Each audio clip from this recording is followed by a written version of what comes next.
இன்றே டவுன்லோட் செய்து உங்கள் ஃபேவரட் ஷோக்களை என்ஜாய் பண்ணுங்க. ரேவதி கூட என் அழகு பர்சனாலிட்டிக்கு முன்னாடி கொஞ்சம் கம்மி தான். என் பர்சனாலிட்டியை பார்த்து ஹாலிவுட் படத்துல என்ன நடிக்க கூப்பிட்டாங்க. ஏய் ஜோக்கு, உன்னை எந்த படத்துல நடிக்க கூப்பிட்டாங்க? ஜேம்ஸ் கேமரூன் டைட்டானிக்னு ஒரு படம் எடுத்தார்ல, ஆ, அந்த படத்துல டிகாப்ரியோ ஹீரோவா பண்ணார்ல. டீ காப்பியா? டீ காப்பி இல்லங்க, டிகாப்ரியோ. ஆ, அவருக்கு பதிலா என்னதான் நடிக்க கூப்பிட்டாங்க. உன்னை அந்த படத்துல நடிக்க கூப்பிட்டாங்க.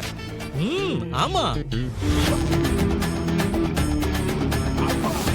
ஏண்டா, அந்த படம் வந்தது 97, இப்ப 2027 ஆக போகுது. 30 வருஷம் ஆயிடுச்சு. அப்ப 30 20 செத்தா டேய். இப்ப நீ கல்யாணத்துக்கு வந்தியா இல்ல 60ஆம் கல்யாணத்துக்கு வந்தியா? What nonsense you are talking. எனக்கு இப்பதான் 27 ரன்னிங். அப்ப டைட்டானிக்ல நடிக்க கூப்பிட்டாங்கன்னு எல்லாம் புருடா தானே? ஏதோ டங்கு சிலிப்பாய் சொல்லிட்டேன். ஆ, ஜேம்ஸ் கேமரூன் அடுத்த படத்துல நடிக்க கூப்பிட்டாருன்னு சொல்ல வந்தேன். அட போடா. இப்படி சில்லித்தனமா என்கிட்ட பேசக்கூடாது. Be serious. இவ்வளோ ஏன், இங்க கூட ஒரு சீரியல்ல நடிக்க சொல்லி ரொம்ப போஸ்ட் பண்ணாங்க. நான் தான் முடியவே முடியாதுன்னு சொல்லிட்டேன். ராஜா, அது என்ன சீரியல் ராஜா?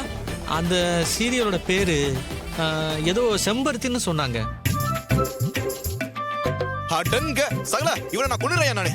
No no tension, no tension. அந்த சீரியல் கூட ரொம்ப பரபரப்பா ஓடி ரொம்ப ஹிட் ஆச்சுன்னு சொன்னாங்க. அந்த சீரியல்ல நடிச்ச ஹீரோ கூட ரொம்ப பாப்புலர் ஆயிட்டதா சொன்னாங்க. நான் நடிக்காதது அவனோட அதிர்ஷ்டம்.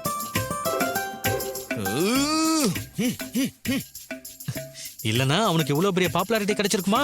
டேய், ஒரே ஒரு நல்ல காரியம் நடந்திருக்கு. உன்கிட்ட இருந்து சீரியல் ஆடியன்ஸ் எல்லாம் தப்பிச்சிட்டாங்க. ஏய், என்ன சொன்னீங்க? எனக்கு கேட்கல. சொல்றாங்க வெங்காயத்துல வெள்ளை பூண்டுன்னு. இல்லங்க, ஏதோ பேசுன மாதிரி இருந்துச்சு. இல்ல, ஹாலிவுட் ஆடியன்ஸ் சீரியல் ஆடியன்ஸ் எல்லாம் உங்ககிட்ட இருந்து தப்பிச்சிட்டாங்கன்னு சொன்னேன். அது அவங்களோட பேட் லக். இன்னும்